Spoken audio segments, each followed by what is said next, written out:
So I have to put myself in the feet of Israel. If I put myself in the feet of Israel at this time, it completely makes sense that it looks like this. He says, listen, if you turn back to me, I'm going to build this. I'm going to have you build this. I'm going to give you all the information in order to do it. I'm going to give you the power to do it. And much like before with Solomon, I'm going to give you all the supplies in order to do it. And you are going to build this temple, and then I'm going to come and live among you, and you are going to continue to sacrifice to me. There are sacrifices in there. They're sacrificing bulls and rams and right? They're giving all this stuff up. If they turn back to him.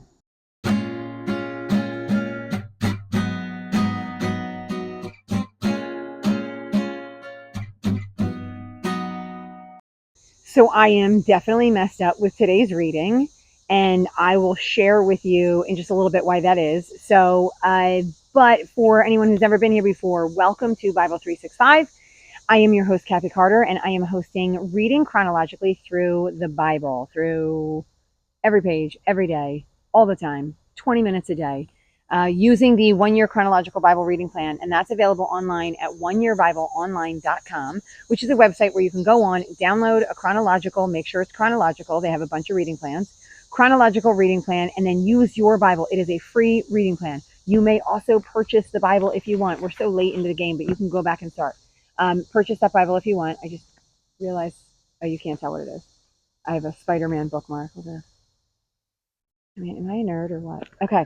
So today is, I want to give you the dates and then we'll move on from there. Today is day 248 of our reading.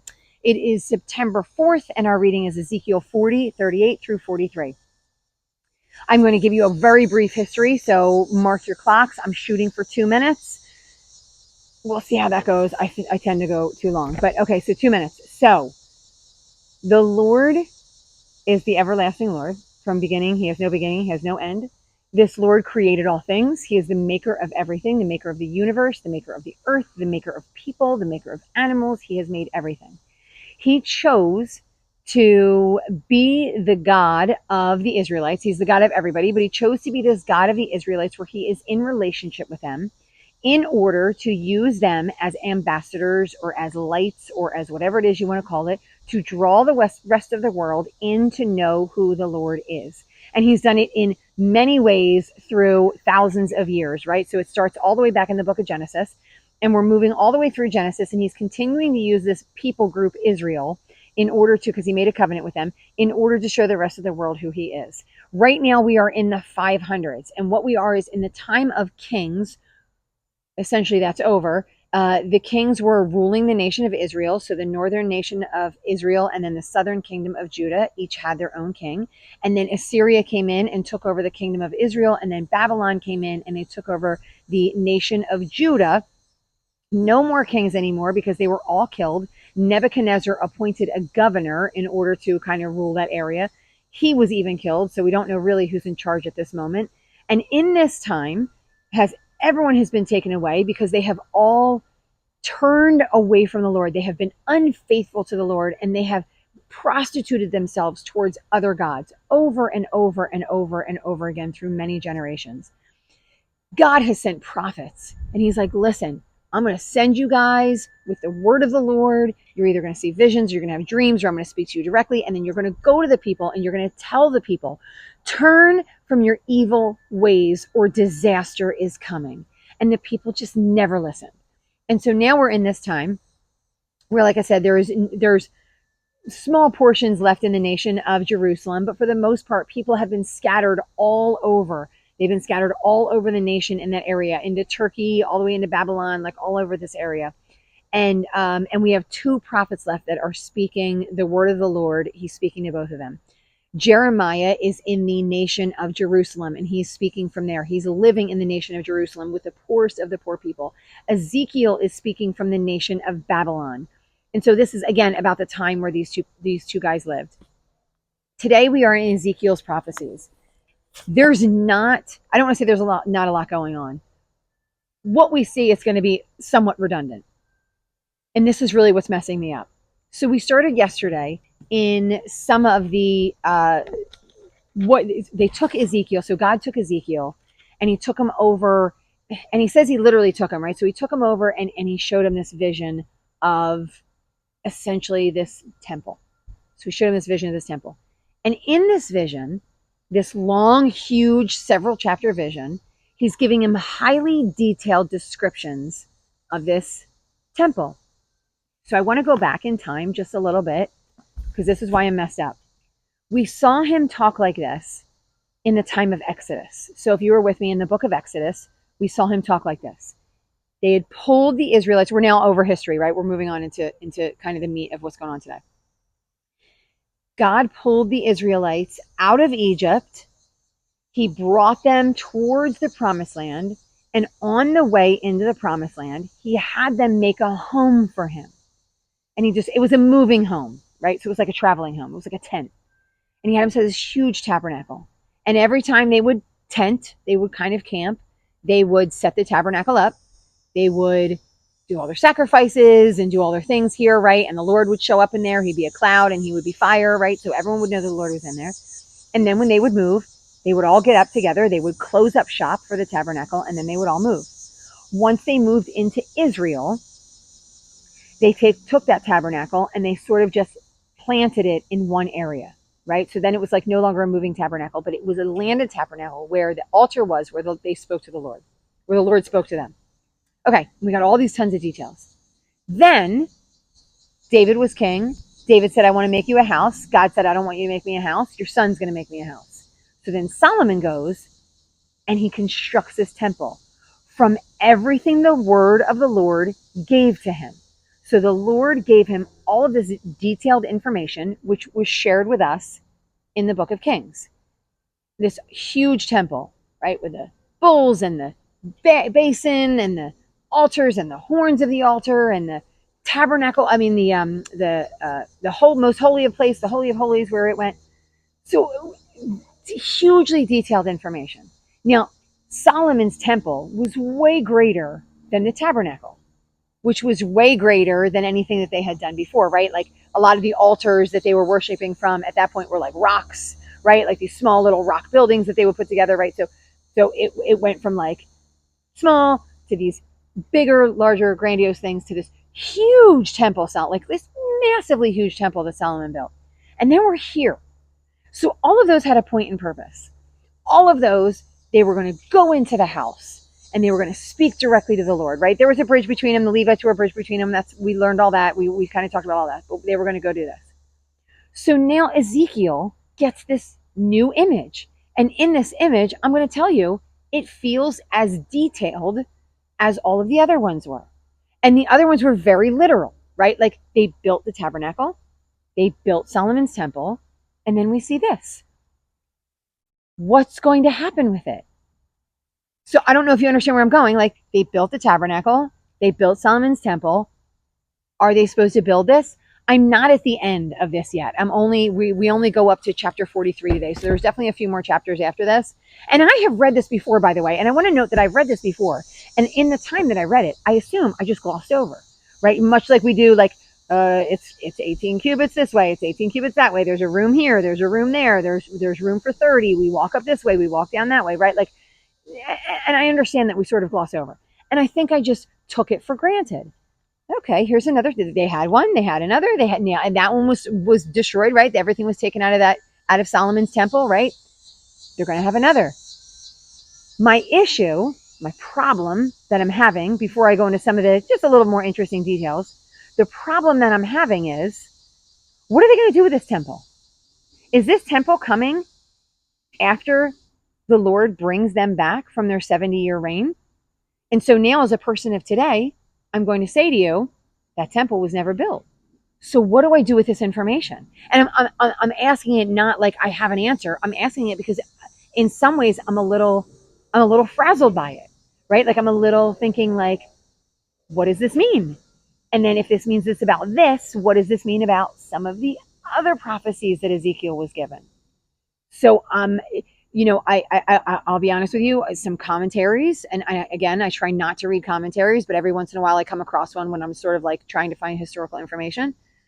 They say that this is end times. So I'm going to tell you why I have some problems with this being end times as we read this. So let's just get into some of the reading. All right, so here we are. We are in a room for preparing sacrifices. This is my problem number one.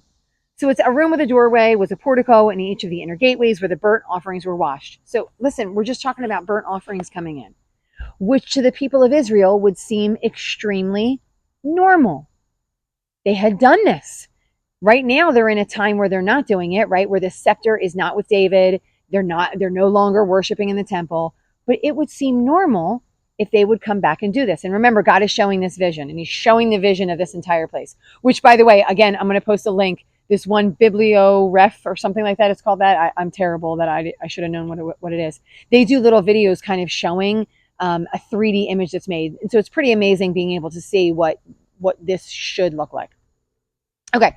So there was a portico and there were 4 tables dressed in stone, right? So there's like they're setting up all of this prep stuff. In 44, it says, outside the inner gate within the inner court were 2 rooms. The room facing south is for the priests that guard the temple, and the room facing north is for the priests who guard the altar. So whenever this thing is in place, there are going to be priests. There's going to be priests that guard the altar, and there's going to be priests that guard the temple. I thought it said, I just wanted to make sure. So there's going to be priests coming. And then it says, these are the sons of Zadok, who are the only Levites who may draw near to the Lord to minister before them. Now, I just want to note to you guys that Zadok has been gone for a long time. And we've seen like 4 or 5, 6 descendants since him. But he was one of the sons of Aaron, right? So essentially they're keeping it in the house of Aaron. And then it says, so we start doing the measurements. And the measurements here are way bigger than in Solomon's temple. This is, so just like the inner area is like 150 feet by 150 feet. And then if you go out, the outer area is like 1,500. So this is this is like, he keeps calling it a city. So this is like a massive area, way bigger. And Solomon's court was massive. And this is even bigger than that. Moving down in this next section, it says there's a most holy place. So just like before, they have this like little section that's a most holy place, right? That only the priests can go into. There's a most holy place. And then it says there's side rooms. Which I don't think we saw in Solomon's temple. There's side rooms on 3 levels, one above another, 30 on each level. So they have all these extra side rooms where people are going to stay. And then it says the rooms widened as one went upward. Construction-wise, that doesn't seem to make sense to me, because I feel like then that would collapse in on the structure. And there's a reason why he's noting this. Like, this seems to be important. All right, moving on to some of these other things. It says, moving on to verse 18, it says, there were carved cherubim and palm trees. So where before in Solomon's temple, we saw just a lot of the cherubim. And here we see a lot of palm trees. Palm trees alternated with cherubim. Each had 2 faces. The cherubim, one was a human, one was a lion. So if you guys remember in some of the visions he had before, there were 4 faces. And in this one, there's only 2, a cherubim and, a human and a lion. And then he says, then there was a wooden altar. Whereas in Solomon's temple, there's a gold altar. So this is a little bit different as well. Why did it come back and down to wood? Is gold no longer the most important thing? What's the difference in that? Let's see, there's a wooden altar, square corners in its base, its sides of wood. And the man said to me, this is a table that sits before the Lord. So the Lord is going to be in there. He's going to be, is it much like how it was in Solomon's temple and the tabernacle? Is he going to be with us with a cloud and with fire, or is he literally going to be in there sitting amongst the people? Then we move down and it says into verse 42:1, the man led me northward into the outer court and brought me to the rooms opposite the temple courtyard and opposite the outer wall, the buildings whose door faced north. And it said, these rooms on the top floor had no pillars as the courts had. So they were smaller in floor. They were smaller in floor space than those on the lower and middle floors. So just some like really weird, maybe the wrong word, really detailed information about what the rooms are supposed to look like. Verse 13, then he says to me, the north and south rooms facing the temple courtyard are the priests' rooms, where the priests who approach the Lord will eat the most holy offerings. Once the priests enter the holy precincts, they are not to go into the outer court until they leave behind the garments in which they minister, for these are holy. So again, if this happens before Jesus comes, this totally makes sense, because they still have this system of sacrifice and cleanliness and uncleanliness being unholy, right? So like this would make sense. Right now, as I am living and breathing on this earth, this doesn't seem to make sense. Because why would they need sacrifices? Why would their clothing be holy? They no longer need holy clothing, I don't think. So I know I'm going forward and I hate going forward, but it gives me a lot of questions. And I don't just want to sit on this because I don't want to let it go as if this is just something normal that that just kind of it happened in history, because it didn't happen. When he had finished measuring what was inside, he measured the east side with a measuring rod, and it was 500 cubits. So outside of that, there were 500 cubits, which is like 500 cubits is like 750 feet. So we've got another 750 feet on every side. So again, like I'm saying, this is significantly bigger. It's bigger than a football field, right? So it's significantly bigger than anything we've seen before. And all of that was to separate the holy from the common. So again, this is something that's really interesting. Inside, so you have this city kind of thing, and then you have this open courtyard space, right, with these four walls around it, and inside the walls everything is holy, but outside of the walls everything is unholy. This is something different than anything we've seen before. What makes that unholy? Is it because they're not the one? Is everyone inside following the Lord, right? Is this just something we need to understand? I don't know. It's obviously, you can see it's got me all messed up. Then the Lord's glory returned. So it says, then the man brought me to the gate facing east, and I saw the glory of Israel coming from the east, right? And it says, and just like before, I fell face down, because he recognizes that is the glory of the Lord. And obviously he is humble and, dropping himself in front of the Lord. The glory of the Lord entered the temple through the gate facing east.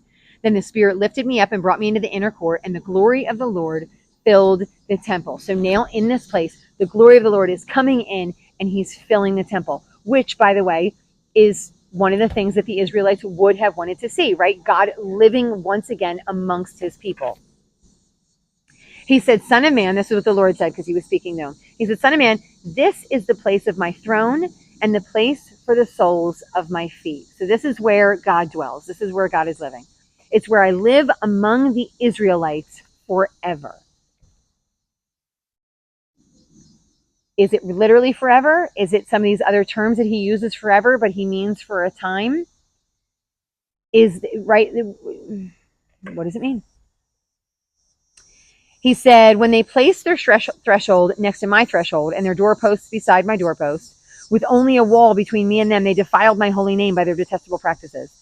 So I destroyed them in my anger. So he's talking about anything that's happened in the past.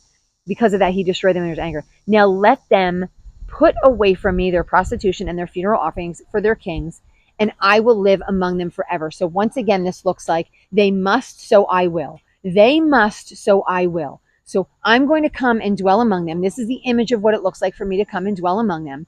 They must put off all of their prostitution. They must stop turning to anybody else and turn to me alone. And when that happens, I will dwell with them forever. And maybe this literally sounds like it really could be forever, because he's depending on them to give away all of the stuff that they want that's not from the Lord. Son of man, describe the temple to the people. If they are ashamed of all they've done, make known to them the design. So again, they have a job to do. So he's going to go in and he's going to describe it. Like, it looks like this, it looks like that, it looks like that. And if they go, oh my gosh, we have done, I couldn't believe, why could we, right? Like if they show that shame and that fear, he says, then give them all of these measurements that I give you. Tell them everything that it's going to look like, right? Make this known to them. Write these down before them so they know. So it's not like there's going to be any questions. And then it says, these are the measurements of the altar. And so he just describes the altar. And once again, it's got the four horns, but once again, it's made of wood, which is different than before because it usually is made of gold. There's also steps up to it, which is different than the original one that does not have steps.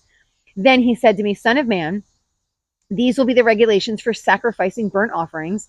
You are to give a young bull as a sin offering. You're to purify the altar, make atonement for it. On the second day, you offer a male goat.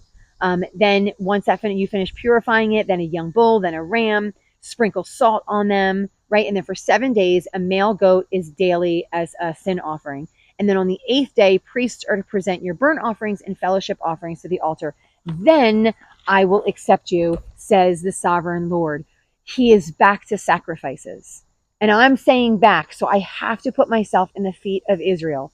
If I put myself in the feet of Israel at this time, it completely makes sense that it looks like this. He says, listen, if you turn back to me, I'm going to build this. I'm going to have you build this. I'm going to give you all the information in order to do it. I'm going to give you the power to do it. And much like before with Solomon, I'm going to give you all the supplies in order to do it. And you are going to build this temple, and then I'm going to come and live among you, and you are going to continue to sacrifice to me. There are sacrifices in there. They're sacrificing bulls and rams and ever, right? They're giving all this stuff up. If they turn back to him. Now, what do I do with that today? If this is the promise of the future, and guys, I really do want to hear from someone who has a different opinion and like really feels comfortable with it or whatever. If this is for the future, why are we sacrificing? This sacrifice has been made and everything has been bought and paid for. And so it leaves me in a dilemma in thinking that didn't happen. And it didn't happen because the Israelites didn't turn back to the Lord. They didn't give up these gods and follow the one true God. And because of that, God put something different into play. This offer was to those who turn back to him. Now, we might follow up, and I might be totally wrong. And if I am totally wrong, trust me, I will open myself up to it, and I will let you know that I've read further on, because I've read this before. I've read this on multiple occasions, and it never seemed to bat an eye for me. And so now I'm just in a place where, as I'm watching the pattern of God's relationship with the Israelites happen, this would fit into the pattern of everything that he's been doing. This would fit. Each time he says, I'm wiping them out, and I'm not going to do that same thing that I did last time, and I'm going to give them the opportunity to come back. This fits in that pattern. But then other things happen, and they don't turn back. So that's where I'm ending for today. That's kind of the finish. I know there's more Ezekiel to read tomorrow, and I'm pretty sure we're going to go more into maybe what the sacrifices are or what more of the temple looks like. And we'll just have to sit with that. And I always say I shouldn't caveat, but I want to caveat, or I want to say very clearly that this is my opinion, and this is the way I see it, and this is the way I look at it. It does not mean that I'm right, and it doesn't mean I have the whole picture, because as of today, I have not. I'm trying to go fresh and clean as somebody that lives in the time of Israel. So, although I just brought up Jesus on multiple occasions, but so it's not finished yet. Right? Like my year in reading this isn't finished yet. We're still an unfinished project. So bear with me as we go through the rest of this. I hope you guys are learning and growing and reading this and really kind of digging in to see what is happening, what it means, and how it all makes sense, and then really works in your life. So again, I'm ending. I've gone on long enough. If you like this, if it's been a blessing, or even if it's just made you think, I want you to like, share, and subscribe to the channel. And then I want you to keep reading. So keep reading into tomorrow, and I will see you guys next time.